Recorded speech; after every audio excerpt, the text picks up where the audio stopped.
What's going on, everybody? Welcome back to another episode of Connected Franchise. This is episode 2, and unfortunately we're going to be jumping ahead to week 4 because weeks 2 and 3, for some reason my Elgato didn't record them properly and I couldn't find them in my files, so they corrupted. Thankfully we won both of these games though, so we're going to be hopping into week 4 with a 2-1 record against our division rival, the Denver Broncos. We're going to be starting this drive off on offense, and this is to open the game. The very first play, I just go underneath to my backup tight end, Virgil Green, for a gain of 0. After a quick 3 and out, though, we're forced to punt as my punter goes out on the field and takes one out.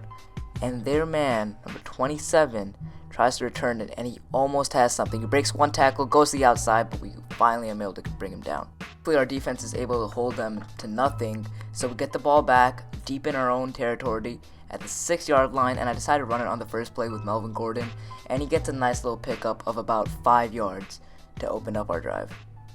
And as you can see on the screen here, these are the yards, these are the stats from last week that unfortunately you guys weren't able to see. Then on 3rd down of that same drive, we're getting ready here, and it's 3rd and 4, and I really need a big play because I really don't want to punt from my own 12-yard line. Thankfully, it comes in the form of Austin Hooper wide open across the middle for a big pickup of about 12 yards. Unfortunately, after that first down, there was a big penalty and then a sack that pushed us back 15 yards, and all I can get is this little pass over the middle to Austin Hooper yet again, and he almost has a first down but not quite. So that means that for the second time today, we're going to have to bring out the punt unit and give the ball right back to the Denver Broncos and see whether their offense can do anything to break this 0-0 stalemate so far. See, now, that I don't understand. Did he just wait for the fair catch and then we tackled him? And I don't get that. And the Denver Broncos offense does exactly what I just said. They're able to break the tie and they go up 7 points. Now, at this point, I really just needed to get something up on the board before the second half. The first half ended, and I throw that stupid pass that almost got picked off. But then here again, on 2nd and 10, I have another chance, and I get it. I get him wide open. Thank God he hung on to the ball. That puts us in a great position with the first down, fresh set of downs, and ability to hopefully punch in a touchdown. Now, one thing you'll see about Justin Herbert is that I don't tend to really go deep with him. I tested a couple of times because I have Keenan Allen, but like even right now, I stick to usually the underneath routes and things that are safe and wide open because honestly, Justin Herbert might not be the quarterback of my future. I just don't see myself sticking with him, especially after this game. There's some things he didn't play bad. Okay, that was stupid. That he should have hung on to. But that was not Justin's fault. But there are some times in this game where I'm like, I don't think a first rounder such as yourself should be playing the way you are. So we'll see. We'll see what happens with him. But here we go again with the underneath route.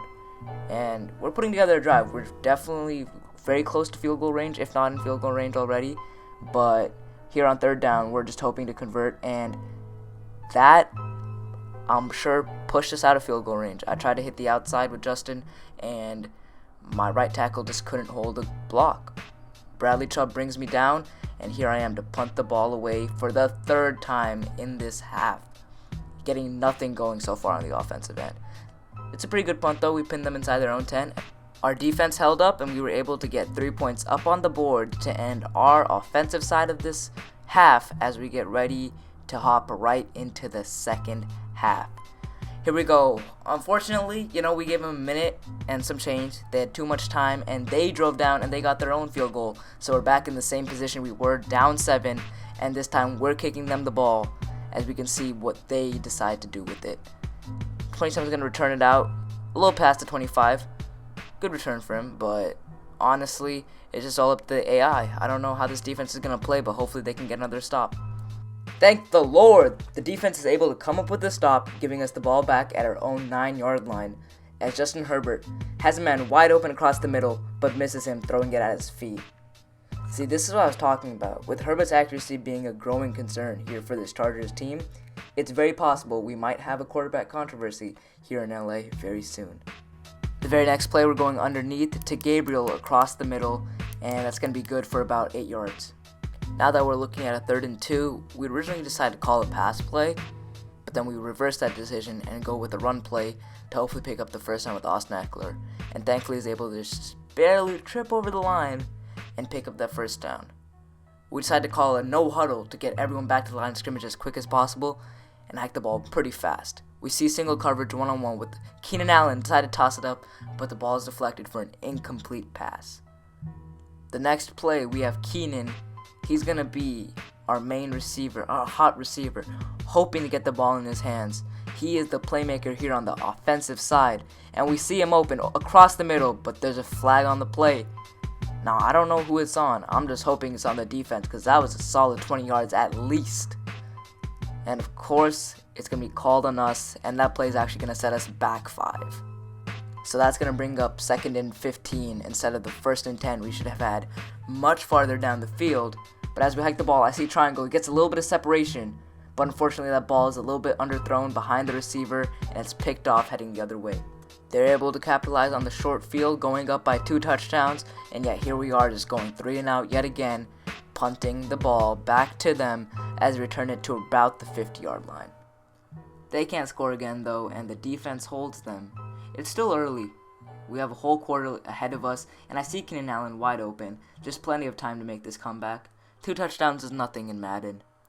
I run the no huddle here because I saw something I liked, and I thought that maybe I'd be able to capitalize on it again.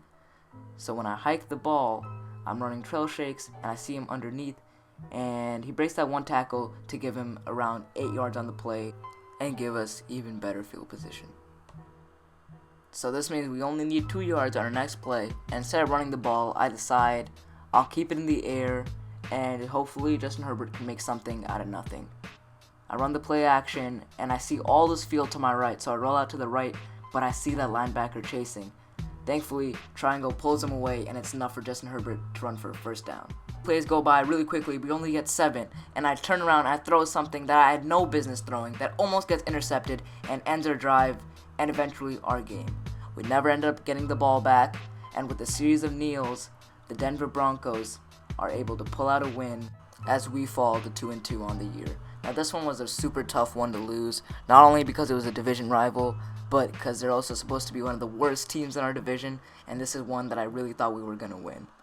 But you know what, there's still 12 games left on the season, and that's where I'm going to end off this video. I want to wish everyone a happy Martin Luther King Day, and yeah, that's it. I will see you guys in the next video.